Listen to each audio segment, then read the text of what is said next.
Tu vas mourir un jour, et ce jour-là, la seule chose qui comptera vraiment ne sera pas le solde de ton compte bancaire ou le prestige de ta carrière, mais la trace des mains que tu as tenues et l'intensité des cœurs que tu as fait vibrer.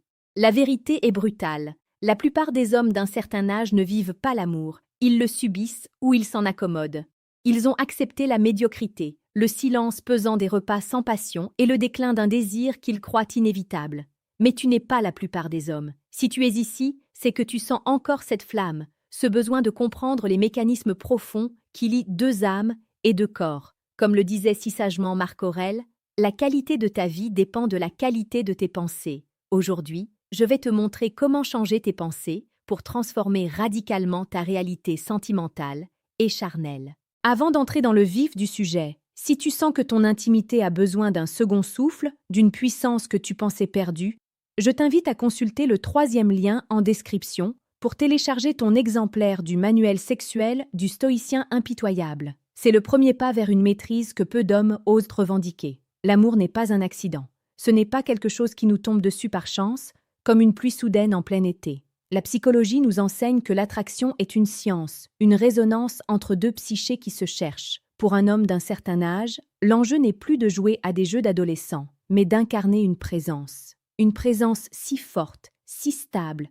qu'elle devient le point d'ancrage d'une femme. Imagine une mer agitée, des vagues de doutes et d'émotions qui submergent le quotidien. Dans ce chaos, tu dois être le phare. Le stoïcisme ne nous demande pas de ne rien ressentir, mais de ne pas être l'esclave de nos ressentis. C'est cette maîtrise de soi qui est l'aphrodisiaque le plus puissant au monde. Une femme ne tombe pas amoureuse de ta voiture ou de tes titres. Elle tombe amoureuse de la sécurité émotionnelle que tu dégages et de la profondeur de ton regard quand tu lui parles. Regarde autour de toi. Combien d'hommes ont abandonné? Ils marchent dans la rue, les épaules voûtées, le regard éteint. Ils ont oublié ce que signifie séduire.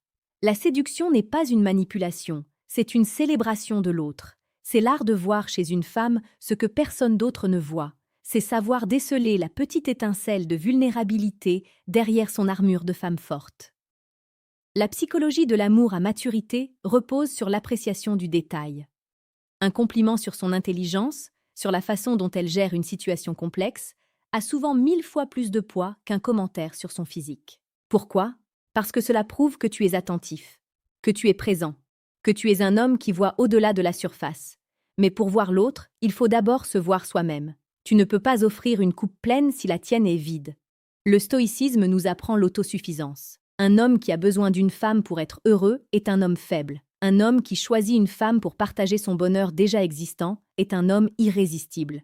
C'est cette nuance qui change tout. Quand tu n'es plus dans la demande, quand tu n'es plus en train de mendier de l'affection ou de la reconnaissance, tu deviens un pôle d'attraction. Les femmes sentent cette indépendance. Elles sentent que tu es le maître de ton propre empire intérieur. Et paradoxalement, c'est au moment où tu n'as plus besoin d'elles qu'elles ont le plus envie de faire partie de ta vie. Parlons de la peau, parlons du contact. L'amour n'est pas qu'une affaire d'esprit, c'est une symphonie de sensations. Un homme d'un certain âge possède une arme que les jeunes n'ont pas.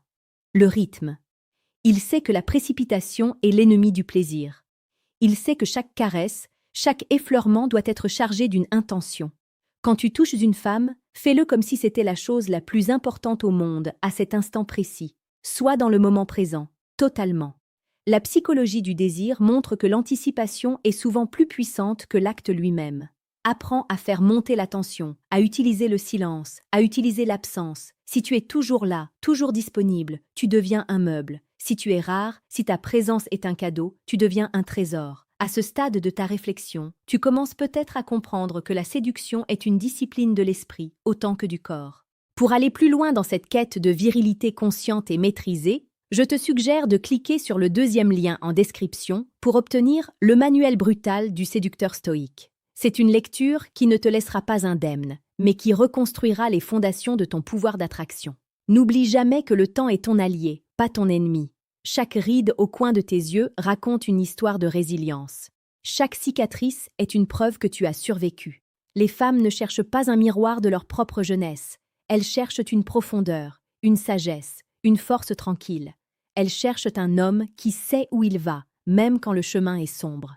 La psychologie masculine est souvent piégée par l'ego, par la peur de ne plus être performant. Mais la vraie performance, c'est la connexion, c'est la capacité à faire tomber les masques. Quand tu es capable d'être vulnérable sans être faible, tu atteins un niveau de romantisme que peu d'hommes effleurent. Pense à ces moments de la vie quotidienne. Faire les courses, cuisiner, marcher dans un parc. Pour beaucoup, ce sont des tâches routinières. Pour l'homme éveillé, ce sont des opportunités de séduction. Un regard soutenu à travers la cuisine, une main posée dans le bas du dos alors que vous traversez la rue, un murmure à l'oreille au milieu d'une foule. Ce sont ces micro-moments qui entretiennent le feu. La psychologie humaine est ainsi faite. Nous nous attachons à ceux qui nous font nous sentir vivants, vibrants, importants. Si tu fais en sorte qu'une femme se sente la plus belle et la plus intéressante du monde quand elle est à tes côtés, elle ne voudra jamais être ailleurs.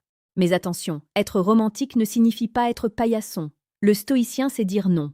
Il sait poser des limites. Il sait que son respect de lui-même est la condition sine qua non du respect que les autres lui portent. Si tu acceptes l'inacceptable, si tu laisses tes valeurs être piétinées par peur de perdre l'autre, tu as déjà tout perdu. La séduction la plus précieuse et la plus pertinente, celle que nous explorons chaque jour sur cette chaîne Évolution Stoïque, demande une colonne vertébrale d'acier. Abonne-toi pour ne rien manquer de ces leçons quotidiennes qui forgent non seulement des amants, mais des hommes d'exception. Nous publions du contenu pour ceux qui refusent de vieillir sans grandir. Prenons un exemple concret. Imagine une dispute. La plupart des couples s'entre-déchirent, se jettent des reproches au visage comme des projectiles. L'homme stoïque, lui, observe la tempête. Il comprend que la colère de sa partenaire est souvent un cri pour de l'attention ou l'expression d'une peur cachée. Au lieu de réagir avec agressivité, il répond avec calme. Il pose des questions. Il cherche à comprendre la racine du problème. Cette capacité à rester imperturbable face à l'émotion de l'autre est une preuve de force immense. C'est ce qu'on appelle la polarité. Plus elle est dans son énergie féminine, fluide et changeante, plus tu dois être dans ton énergie masculine, solide et immuable. C'est cette tension entre ces deux pôles qui crée l'électricité sexuelle et amoureuse. L'amour à un certain âge, c'est aussi accepter la réalité de la biologie sans se laisser abattre par elle. Oui, les corps changent, mais l'esprit, lui, peut continuer à se complexifier et à s'enrichir. La psychologie de l'attraction à long terme repose sur la nouveauté dans la stabilité. Tu dois rester un mystère pour elle, tout en étant son roc. Comment faire? En continuant à évoluer, en ayant tes propres passions, tes propres projets, ton propre jardin secret. Un homme qui n'a plus rien à apprendre est un homme mort. Un homme qui continue à se cultiver, à s'entraîner, à explorer le monde, reste éternellement jeune aux yeux de celle qu'il aime. Il y a une vérité que peu de gens osent dire. Les femmes testent les hommes. Elles le font inconsciemment, pour vérifier si le socle sur lequel elles s'appuient est solide. Elles disent parfois des choses qu'elles ne pensent pas, simplement pour voir ta réaction. Si tu t'effondres à la moindre critique, si tu t'excuses sans raison, tu échoues au test. Tu perds ton attractivité. Le décodage de ce qu'elles disent par rapport à ce qu'elles pensent vraiment est une compétence vitale. C'est la différence entre ramer contre le courant et naviguer avec le vent. Tu as maintenant deux choix. Tu peux continuer à naviguer à vue, en espérant que les choses s'améliorent d'elles-mêmes, ou tu peux décider de maîtriser les codes secrets de la communication féminine. Si tu sens qu'il y a un fossé entre toi et les femmes, que tu ne comprends pas toujours leurs signaux ou leurs silences, il est temps d'agir. Clique sur le troisième lien en description pour accéder à Décodage, ce qu'elles disent versus ce qu'elles pensent vraiment. Tu peux rester dans l'ignorance et subir les malentendus, ou passer au niveau supérieur et devenir l'homme qui comprend tout avant même qu'un mot soit prononcé. La psychologie de l'amour est un voyage, pas une destination. C'est un travail de chaque instant. C'est choisir, chaque matin, de regarder sa partenaire avec des yeux neufs. C'est décider de ne pas laisser l'amertume ou la fatigue prendre le dessus. C'est se souvenir de pourquoi tu as commencé ce voyage avec elle, ou pourquoi tu cherches à en commencer un nouveau. Rappelle-toi que l'érotisme commence bien avant la chambre à coucher. Il commence dans la manière dont tu la regardes à travers la table du petit déjeuner, dans la façon dont tu écoutes ses récits de journée, dans la fermeté de ta voix quand tu prends une décision. La vie est trop courte pour vivre des amours tièdes, trop courte pour ne pas explorer toute la gamme des sensations que le cœur humain peut offrir. Tu as en toi une puissance que tu n'imagines même pas, une puissance faite de sagesse ancienne et de désir brut. Le stoïcisme n'est pas une doctrine de privation, c'est une doctrine de libération. En te libérant de tes peurs, de tes complexes et de tes doutes, tu libères ta capacité à aimer et à être aimé de la manière la plus intense possible. Imagine ce que serait ta vie si tu marchais avec une confiance absolue, sachant que tu as les outils pour gérer n'importe quelle situation relationnelle. Imagine le respect dans les yeux des autres, et surtout, l'admiration dans les yeux de la femme qui partage ta vie. Ce n'est pas un rêve lointain, c'est une réalité accessible à celui qui décide d'apprendre et de s'appliquer. Ne laisse personne te dire que c'est trop tard. Les plus grands crus sont ceux qui ont vieilli avec soin. Tu es ce cru, tu as la complexité, l'arôme et la force que seul le temps peut donner. Il est temps de reprendre les rênes, de ne plus être un spectateur de ta vie sentimentale, mais l'acteur principal, le réalisateur et le scénariste. Pose-toi la question. Quel genre d'homme veux-tu être dans 10 ans? Un homme aigri et seul ou un homme entouré de chaleur et de désir? La réponse dépend de ce que tu vas faire aujourd'hui, dans les minutes qui suivent la fin de cette vidéo. L'action est le remède à l'angoisse. L'étude est le remède à l'ignorance. Je t'encourage vivement à laisser un commentaire ci-dessous. Partage ton expérience, tes défis ou simplement une pensée qui t'a marqué dans ce discours. C'est en échangeant, en tant qu'homme cherchant la croissance, que nous devenons plus forts.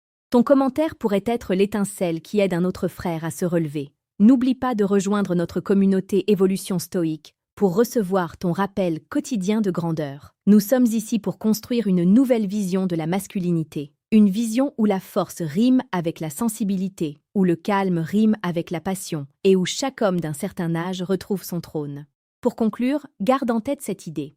L'amour n'est pas une faiblesse, c'est le plus grand défi qu'un homme puisse relever. C'est le miroir ultime de ton caractère. En travaillant sur ta psychologie, en adoptant les principes stoïciens de maîtrise et de présence, tu ne te contentes pas d'améliorer tes relations, tu améliores ton âme. Tu deviens un homme d'impact, un homme dont on se souvient, un homme qui a vraiment vécu. Va maintenant vers ton destin, avec le cœur d'un guerrier et l'esprit d'un sage. Le monde et les femmes qui l'habitent attendent que tu te révèles enfin tel que tu es vraiment, puissant, conscient et profondément aimant. Ne les fais plus attendre. Transforme chaque interaction en une œuvre d'art. Transforme chaque souffle en une preuve de ta vitalité. Tu as les clés. Les manuels sont à ta disposition en description. La communauté est derrière toi. Il ne reste plus qu'à faire le premier pas. Agis maintenant, car demain n'est promis à personne. Sois l'homme que tu aurais voulu rencontrer quand tu étais jeune. Sois le mentor, l'amant et le protecteur. Sois un homme stoïque, un homme complet. Ton évolution commence ici. Ta nouvelle vie amoureuse commence maintenant. Ne regarde plus en arrière, sauf pour voir le chemin parcouru. L'horizon est vaste, et il est temps pour toi de le conquérir avec la grâce et la force qui te caractérisent. Merci d'avoir écouté jusqu'au bout. Ta présence ici est déjà une preuve de ta valeur. Maintenant, va et prouve-le au monde.